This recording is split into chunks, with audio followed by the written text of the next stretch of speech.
This looks like a Mediterranean paradise. A quiet bay, beautiful cliffs and calm water. But if you look closer, right here, you realize this mountain is a lie. Inside this rock is one of the biggest secrets of the Cold War, a hollowed-out fortress designed to survive a direct nuclear hit. It was built to hide an entire fleet of nuclear submarines, arm them with apocalyptic weapons, and launch World War III from inside the Earth. Welcome to Object 8-5 GTS, the city that didn't exist. To understand why this exists, you have to go back to the 1950s. The Cold War is freezing. The US has nuclear superiority. Stalin and the Soviet leadership are terrified of a first strike. They needed a place where their submarines, their second strike capability, who could survive an atomic bomb and strike back. They chose Balaklava. This town was so secret, it was erased from maps. You couldn't visit without special KGB clearance. Even family members of the workers didn't know what was happening inside the mountain. The plan was insane. Hollow out Mount Tavros. Create a U-shaped canal focusing on three things: camouflage, protection, and retaliation. Construction started in 1957. Miners worked around the clock for 4 years, removing 120,000 tons of rock.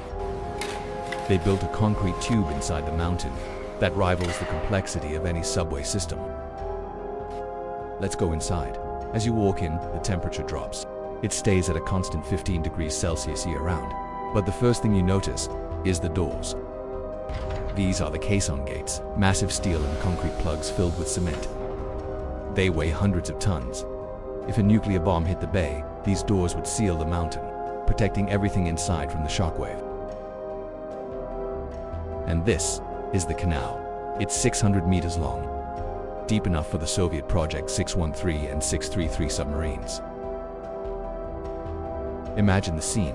A diesel submarine glides in silently, engines off, pulled by electric tugs to avoid fumes. It disappears into the dock, refuels, repairs, and arms itself, all while American satellites overhead see nothing but rock. This is the dry dock. They could drain this section completely to fix the subs. This facility was fully autonomous. It had its own bakery, hospital, and air filtration systems. 3,000 people could live here for 30 days while the world above burned. But repairing ships is one thing. The real danger was in the next sector, Object 8-0. This was the arsenal. This is where the nuclear warheads were stored. They were moved on heavy trolleys along these tracks. The protocol here was terrifyingly strict. When a warhead was being moved to load onto a sub, the entire base went into lockdown. Soldiers turned their backs to the tracks. Seeing the weapon was forbidden. Standing here today, it's just a cold, damp room. But 50 years ago, this room held enough destructive power to flatten the entire east coast of the United States.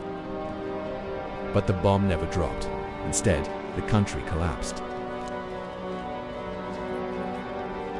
In 1993, the Russian Navy left.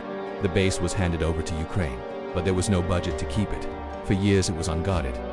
Looters stripped every piece of copper, aluminum, and wiring. The mighty fortress became a ghost shell. Today, it's a museum. Tourists walk where nuclear technicians once sprinted. But the aura of fear hasn't left.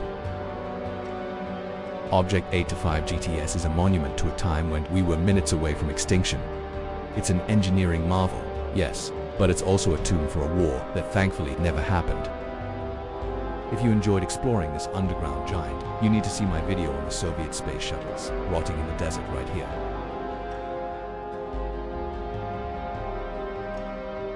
Make sure to subscribe for more abandoned history. I'll see you in the next ruin.